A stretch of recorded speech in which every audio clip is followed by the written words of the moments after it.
میں سسرال کے ظلم سے پریشان ہو کر خلا لینے کے لیے عدالت گئی تھی۔ فیصلہ میرے حق میں ہو رہا تھا کہ میرا امیر شوہر فیصلے سے ایک رات پہلے میرے گھر آیا۔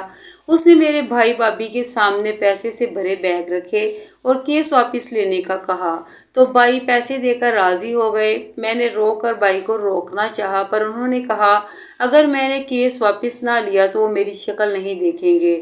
میرا بھائی کے علاوہ کوئی نہ تھا۔ مجبوراً کیس واپس لیا تو عدالت سے ہی میرا شوہر مجھے میرے گھر لے گیا۔ وہاں ایک نئی جہنم میرا انتظار کر رہی تھی۔ اندر جاتے ہی ساس نے بال پکڑتے مجھے آدھی رات کو تم کچن میں کیا کر رہی ہو؟ اپنے گھر میں چوری کرنے کا ارادہ رکھتی ہو کیا؟ پاٹ دار آواز سن کر میں اچانک سے گھبرا گئی اور میرے ہاتھ سے چاولوں کی پلیٹ زمین پر گر گئی۔ سامنے ہی میری ساس کھڑی تھی۔ اس نے کچن کی لائٹ آن کی اور مجھ سے کہنے لگی اوہ تو تم یوں چھپ چھپ کے کھانا کھا رہی ہو۔ تم سے میں نے کہا بھی تھا کہ میری مرضی کے بنا تم فریج کو ہاتھ بھی نہیں لگاؤ گی تو تم نے کس کی اجازت سے فریج کو ہاتھ لگایا؟ آج تمہیں سزا دی جائے گی تاکہ تمہیں کھانے کو کچھ نہ ملے۔ تمہاری ہمت کیسے ہوئی کھانا میرے حکم کے بغیر کھانے کی؟ وہ زور زور سے چلا رہی تھی۔ رات کی اس پہر سب آواز سن کر سب لوگ نیند میں جھولتے کچن کے دروازے پر آ کر کھڑے ہو گئے۔ میرے شوہر نے کہا کہ اماں کیا ہوا؟ اتنی رات کو آخر کس لیے شور مچا رہی ہو؟ تو میری ساس بولی مجھ سے کیا سوال کرتا ہے؟ تجھے پتہ نہیں کہ تیری بیوی کیا کر رہی ہے؟ اس وقت دیکھ رات کے وقت فریج سے چاول چھپا کر نکال کر کھا رہی ہے۔ جب میں نے اسے سب کے سامنے کہا تھا کہ آج سزا کے طور پر یہ کھانا نہیں کھائے گی تو اس کی ہمت بھی کیسے ہوئی کہ یہاں آ کر چھپ کے کھانا کھائے؟ کیا تیرا اپنی بیوی پر ذرا بھی کنٹرول نہیں ہے؟ کیسا مرد ہے تو؟ وہ اپنے بیٹے کو حسب معمول بھڑکانے لگ گئی۔ سب لوگ کھڑے میرا تماشا دیکھ رہے تھے اور مجھ پر ہنس رہے تھے۔ مجھے یوں ذلیل ہوتے دیکھ کر یہاں پر ہر ایک کو خوشی ملتی تھی۔ میری نند آگے آئی اور کہنے لگی کہ اماں یہ تو ہے ہی بھوکی، اتنے غریب گھرانے سے جو آئی ہے، کبھی کچھ اچھا دیکھا نہیں ہوگا نا۔ اب اس سے 2 دن تک کھانا کھانے کی اجازت بالکل بھی نہیں دینا تاکہ اسے پتہ چلے کہ ہمارے ہاں بات ٹال دینے کا مطلب کیا ہوتا ہے۔ اسے اپنی اوقات میں رہنا چاہیے۔ میں یہ سن کر فوراً سے گھبرا گئی اور کہا کہ مجھ پر ایسا ظلم مت کرنا، مجھ سے بھوک بالکل بھی برداشت نہیں ہوتی ہے۔ لیکن میری ساس نے کوئی بات نہ سنی اور سب کے سامنے کہا کہ اب اگر اگلے 2 دن تک کسی نے بھی اسے کچھ کھاتے دیکھا تو وہیں پکڑ کر مارنا، کسی طرح کی کوئی ڈھیل مت دینا۔ پھر اس نے مجھے بالوں سے پکڑا اور کچن سے باہر دھکا دے کر نکال دیا۔ میں سیدھا فرش پر جا کر گری تھی لیکن کسی کو کوئی پرواہ نہیں تھی۔ میرا شوہر ایک طرف کھڑا تماشا دیکھ رہا تھا۔ میری بے عزتی ہوتے دیکھ کر سب سے زیادہ مزہ تو اسے ہی آتا تھا۔ میں جانتی تھی کہ ساس سے زیادہ تو میرا شوہر مجھے پیٹے گا۔ وہ مجھے گھسیٹتے ہوئے کمرے میں لے گیا اور مجھ سے کہنے لگا تیری ہمت بھی کیسے ہوئی اماں کے حکم کو ٹالنے کی؟ تجھے میں نے پہلی رات ہی بتا دیا تھا کہ اگر تو اماں کی بات کو نہیں مانے گی تو تجھے میں اپنے طریقے سے سبق سکھاؤں گا۔ یہ کہہ کر وہ مجھے زور زور سے مارنے لگا۔ میرے چلانے کی آوازیں باہر تک جا رہی تھیں اور سب کھڑے مزہ لے رہے تھے۔ جب وہ مجھے مار مار کے تھک گیا اور میں زخموں سے چور ہو کر نڈال ہو گئی تو وہ جا کر مزے سے لیٹ گیا اور میں وہیں پڑی سسکتی رہی۔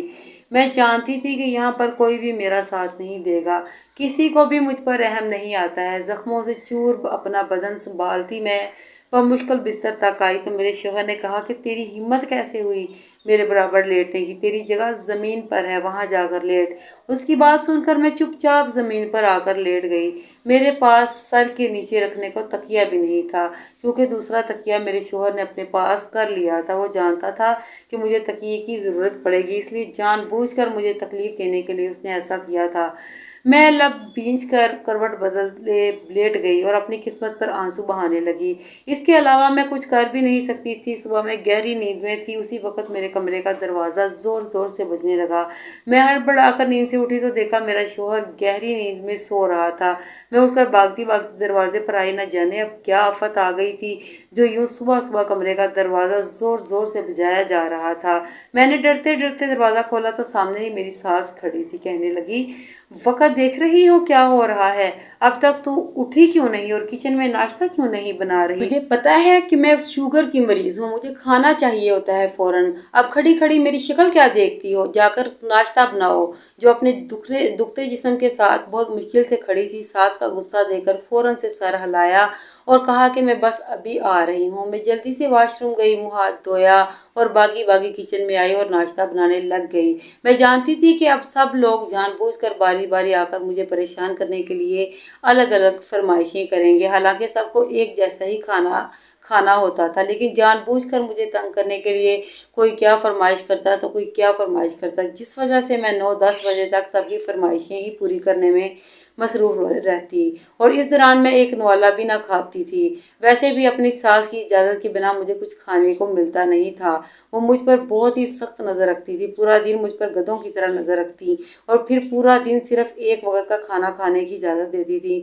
وہ بھی مجھے 100 قسم کی باتیں سناتی۔ میرا صرف ایک ہی گناہ تھا اور وہ تھا ایک غریب گھرانے سے تعلق۔ میرے ماں باپ بہت ہی غریب تھے۔ جس وقت یہ رشتہ آیا انہیں لگا کہ میری زندگی سنور جائے گی، حالانکہ میرے سسرال والے بھی کوئی بہت زیادہ امیر نہیں تھے، لیکن ہم سے تھوڑے زیادہ پیسے والے تھے، اس لیے انہیں اس بات کا بہت زیادہ گمانڈ تھا۔ شادی سے پہلے تو وہ بہت ہی اچھے بنے رہتے تھے، ہر وقت میری اماں اور ابا سے کہتے کہ ہم تو آپ کی بیٹی کو بہو نہیں بیٹی بنا کر رکھیں گے، آپ اس کی بالکل پرواہ مت کریے گا اور نہ ہی پریشان ہونا، ہم اسے بہت ہی اچھے طریقے سے رکھیں گے، اور بھی نہ جانے کیا کیا جھوٹے وعدے کرتے رہتے تھے۔ میرے ماں باپ بہت زیادہ مطمئن ہو گئے۔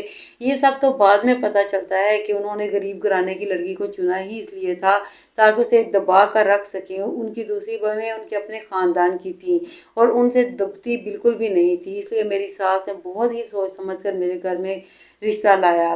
میرے ماں باپ میری ساس کی باتوں میں آ گئے اور یوں ہی ہماری شادی طے ہو گئی۔ اس وقت ساس نے کوئی بھی جہیز وغیرہ کی ڈیمانڈ نہیں کی اور کہا کہ ہمیں جہیز کی بالکل ضرورت نہیں ہے۔ یہ سن کر تو ہم لوگ اور خوش ہو گئے کہ یہ لوگ کتنے اچھے ہیں کہ جہیز کی بھی ڈیمانڈ نہیں کر رہے، بلکہ ہمیں بھی روک رہے ہیں کہ ہم خود سے کوئی بھی چیز نہ دیں۔ لیکن مجھے کیا پتا تھا کہ شادی کے پہلے دن سے لے کر ساری زندگی یہ لوگ مجھے صرف اسی بات کا طعنہ دیتے رہیں گے۔ میرے والدین نے اپنی حیثیت کے مطابق ہی میری شادی کے تمام انتظامات کیے، چھوٹا سا ہال ہی صحیح، لیکن انہوں نے ہال تو بک کروایا تھا۔ ہمارے لیے یہ بھی بہت بڑی بات تھی، کیونکہ ہمارے ہاں شادیاں تو محلے میں ہی ٹینٹ لگا کر کی جاتی تھی، لیکن میرے ابا نے کہا کہ جہیز نہیں دے رہے، اس لیے میں اپنی بیٹی کے لیے اتنا تو کر ہی سکتا ہوں۔ میرا ایک ہی بھائی تھا، اس کی شادی 2 سال پہلے ہو گئی تھی۔ میری بھابھی نے کافی ہنگامہ بھی کھڑا کیا۔ جب آپ نے اپنی بیٹی کی شادی کی تھی تب تو ہال میں نہیں کی، اور بیٹی کے وقت آپ کو ہال میں شادی کرنا یاد آ گیا۔ میرا بھائی بھی کافی ناراض ہوا، لیکن اماں ابا نے اپنا فیصلہ نہیں بدلا اور میری شادی کے لیے ہال ہی بک کروایا۔ میں جانتی تھی کہ ابا نے یہ ہال بھی بہت مشکل سے بک کروایا ہے۔ ابا نے اپنے کچھ دوستوں سے قرضہ لیا اور پھر شادی کا انتظام کیا تھا۔ ہمارے حالات بہت ہی زیادہ خراب تھے۔ میں نہیں چاہتی تھی کہ میں ابا پر کسی بھی طرح سے بوجھ بنوں، لیکن ابا نے مجھ سے کہا کہ تم میری اکلوتی بیٹی ہو، کبھی مجھ سے کسی بھی چیز کے لیے ضد نہیں کی، تو اب اس طرح سے مجھے منع مت کرو۔ میں تمہارے لیے ویسے تو کچھ نہیں کر پایا، مگر اتنا تو مجھے کرنے کا حق دو کہ میں تمہیں اچھے سے رخصت کر دوں۔ بہرحال میں خاموش ہو گئی۔ اگر ابا کو زیادہ منع کرتی تو انہیں برا لگ سکتا تھا اور میں ان کا دل بالکل بھی نہیں دکھانا چاہتی تھی۔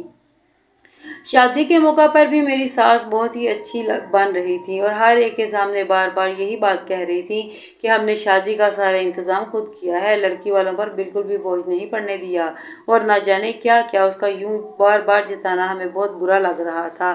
وہ ہر ایک کی نظروں میں اچھا بننے کے لیے یوں ہی اپنی تعریفیں کر رہی تھی۔ میں بمشکل خاموش ہوئی، لیکن میری اماں نے کہا کہ کچھ لوگوں کو بار بار جتانے کی عادت ہوتی ہے۔ ویسے تو تمہاری ساس بہت اچھی ہے، اس لیے پریشان مت ہو، سسرال میں تم بہت اچھی رہو گی۔ میں بھی دل میں یہی دعائیں کر رہی تھی کہ ایسا ہی ہو، ورنہ میں نے آس پاس بہت سی لڑکیوں کے بارے میں سن رکھا تھا کہ ان کے سسرال والوں نے ان کا جینا حرام کر رکھا ہے اور وہ صرف اپنے ماں باپ کی خاطر سسرال والوں کا ظلم جھیل رہی ہوتی ہیں، اپنے ماں باپ سے کوئی شکوہ بھی نہیں کر پاتی ہیں۔ لیکن میں بہت زیادہ خوش ہو رہی تھی کہ میں اتنے اچھے لوگوں میں جا رہی ہوں۔ رخصت ہو کر جب میں اپنے سسرال میں آئی تو سب لوگ استقبال کے لیے کھڑے تھے۔ سب سے پہلے میری نند میرے پاس آئی اور کہنے لگی کہ ارے بھابھی، آپ نے یہ کپڑے کہاں سے خریدے ہیں؟ دلہن کا لباس تو کسی اچھی جگہ سے خرید لیتی، یوں لگ رہا ہے کہ جیسے کسی سستے بازار سے خرید لیا ہے۔ اس کے یوں حقارت سے کہنے پر میں ایک دم پریشان ہو گئی۔ سب لوگ مجھے مذاق اڑاتی نظروں سے دیکھ رہے تھے، حالانکہ یہ کپڑے میرے ابا نے اتنی مشکلوں سے پیسے جمع کر کے خرید کر دیے تھے۔ وہ چاہتے تھے کہ دلہن کا لباس وہ اپنی طرف سے دیں۔ میرے ابا کی خون پسینے کی کمائی کا وہ یوں مذاق اڑا رہے تھے اور ایسی حقارت سے دیکھ رہے تھے جیسے میں کسی لائق ہی نہیں ہوں۔ مجھے ایک دم سے رونا آنے لگا تو میری ساس کہنے لگی، ارے ان غریبوں کی کیا اوقات ہوتی ہے، کبھی کسی بڑے بازار میں گئے ہی نہیں ہوں گے، ان جیسے لوگ تو صرف اور صرف سستے بازاروں میں ہی جا سکتے ہیں، اس لیے اس کے گھر والوں نے سوچا ہوگا کہ وہیں سے شادی کا لباس بھی خرید لیتے ہیں۔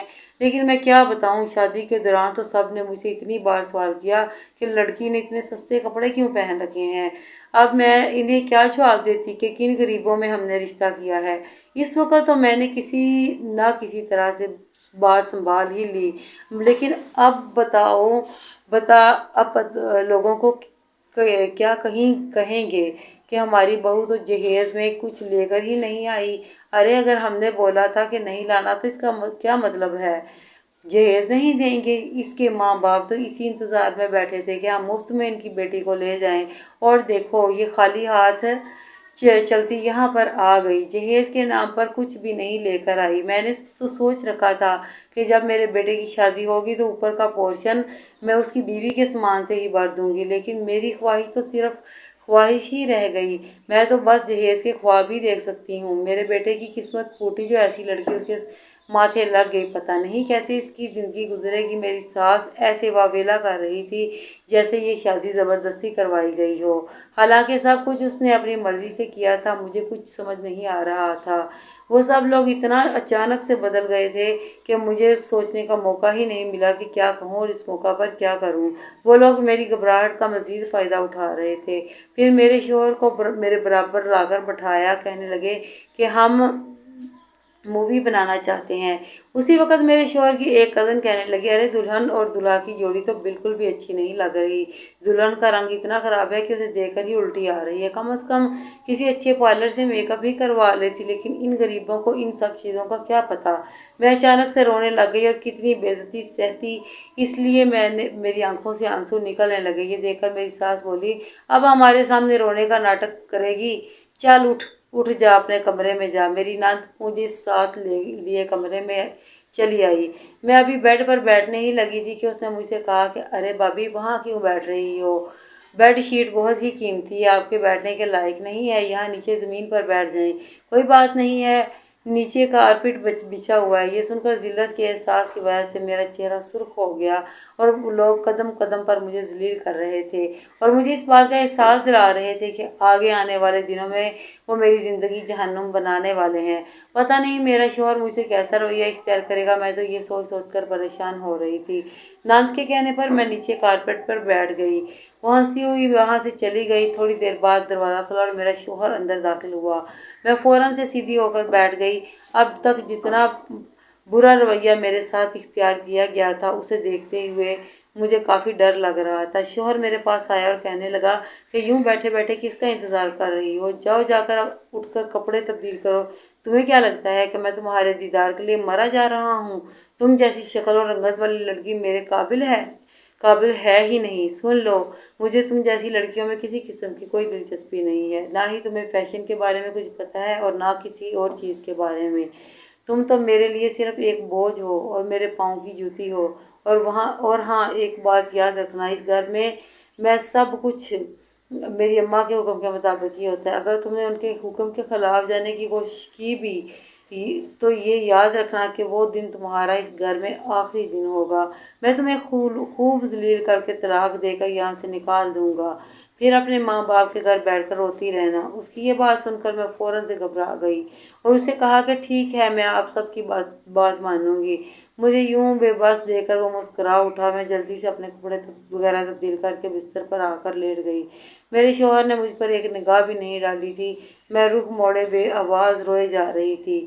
صبح ہوئی تو میری ساس نے دروازہ بجایا اور کہا کہ اتنی دیر تک سونے کا ہمارے ہاں کوئی رواج نہیں ہے، چل اٹھ، آج سے ہی تجھے کچن کا کام کرنا پڑے گا، یہاں ہم تجھے آرام کرنے کے لیے تھوڑی لائے ہیں، جا کچن میں جا اور ہم سب کے لیے اچھا ناشتہ بنا کر لا، اگر ناشتہ اچھا نہ بنا